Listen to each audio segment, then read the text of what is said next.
Everyone, তো আমার নাকের এই অবস্থা, এখন এই নাকেরটা ভরা আছে। তো এখন বাজছে হচ্ছে 11টা 5। দেখিয়ে দিই, 11টা 5।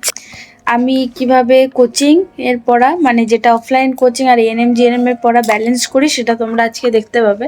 এখন আমি নাম্বার সিস্টেম করব। তো চলো শুরু করা যাক। তার আগে টাইমারটা সেট করে দিই। চলো, তো এখন 11টা 11 বাজছে। টাইমারটা চলো স্টার্ট করে দিই।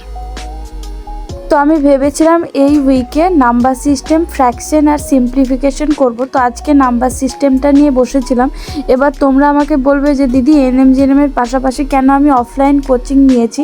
আমরা সবাই কম বেশি শুনতে পাচ্ছি যে আইসিডিএস বা পঞ্চায়েতের একটা ভ্যাকেন্সি বের হতে পারে। তো ভ্যাকেন্সি বেরোনোর সঙ্গে সঙ্গে যেন মাঝ সমুদ্রে না পড়ি, তার জন্য অল্প অল্প করে প্রিপেয়ার হয়ে রাখছি। আর তার সাথে সাথে আমি এনএম জিএনএমটাও পড়ছি। এই 1 বছরে 2টো কোর্সই যাতে সম্পূর্ণভাবে ঠিক হয়, যারা আরও বাদবাকি পরীক্ষার জন্য বসতে পারি। কারণ শুধু একটা কোর্সের মুখ চেয়ে থাকলে না খুব মুশকিল হয়ে যায় মাঝে মাঝে। তো এনএম জিএনএমের পাশাপাশি সেই জন্য আমি আরও চাকরির যে পরীক্ষাগুলো হয় তার যে বেসিক একটা সিলেবাস থাকে সেগুলো কভার করার চেষ্টা করছি।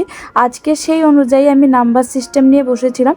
আড্ডা 24/7 এই স্যারটার নাম যতদূর আমি জানি মনে হয় অপূর্ব স্যার। ভুল হলে তোমরা অবশ্যই কমেন্ট বক্সে কারেকশন করে দিও। তো আমি নাম্বার সিস্টেমের মোটামুটি 4 ঘন্টার একটা লেকচার ছিল। আমি 2 ঘন্টা দেখেছিলাম। আমার 1 ঘন্টার মতো সময় লেগেছিল টুয়েক স্পিডে।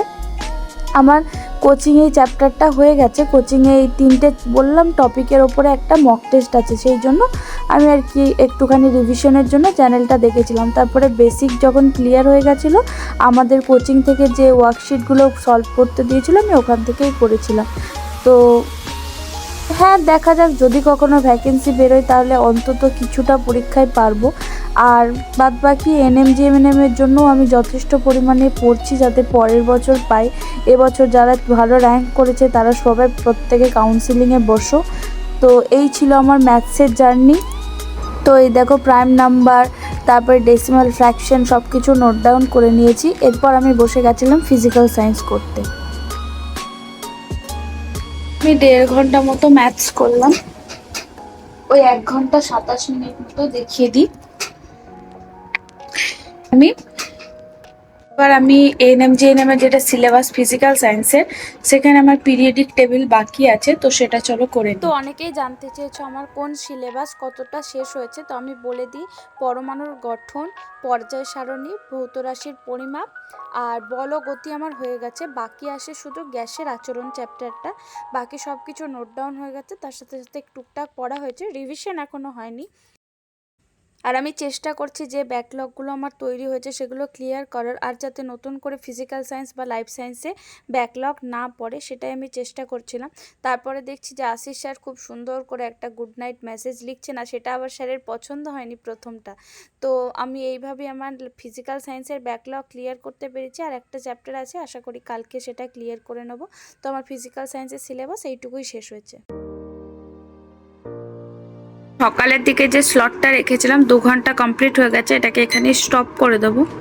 এখন একটু রেস্ট নেব, দিয়ে তখন আবার বসবো। চলো,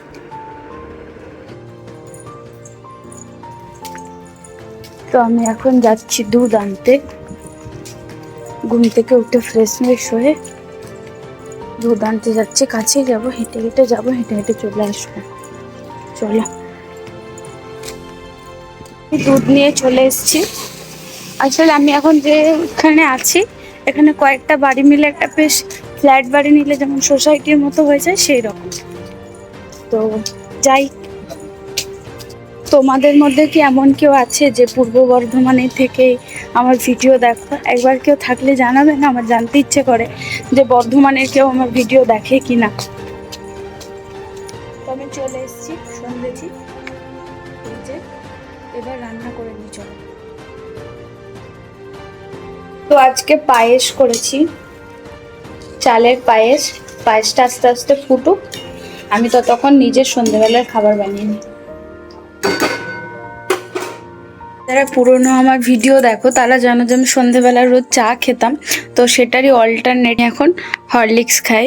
তো যেহেতু আমার মেডিসিন চলে তো শরীরটা মাঝে মাঝে খুব দুর্বল লাগে, তো সন্ধেবেলা হরলিক্সটাই খাই। তো হরলিক্সটা খেয়ে পড়তে বসবো, চলো।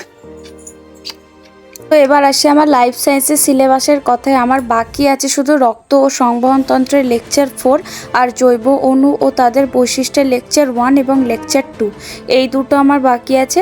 আর স্যারের বাকি রয়েছে চলনটা, লেকচার 1 লেকচার 2। তার মধ্যে আজকে চেষ্টা করছি জৈব অণু এবং রক্ত ও সংবহনের চ্যাপ্টারটা শেষ করার।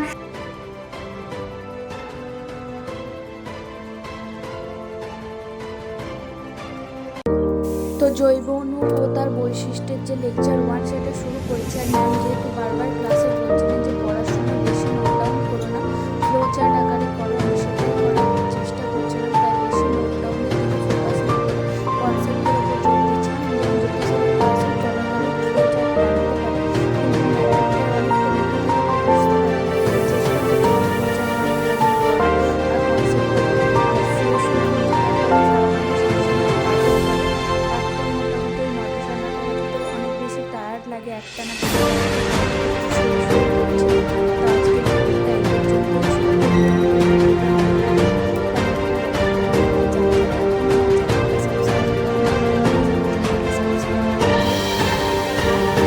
আর তোমাদের ভিডিওটা কেমন লাগলো সেটা বা কোনো কিছু যদি আমাকে জিজ্ঞাসা করার থাকে সেটাও আমাকে কমেন্ট বক্সে জিজ্ঞাসা করতে পারো। তো চলো, বাই।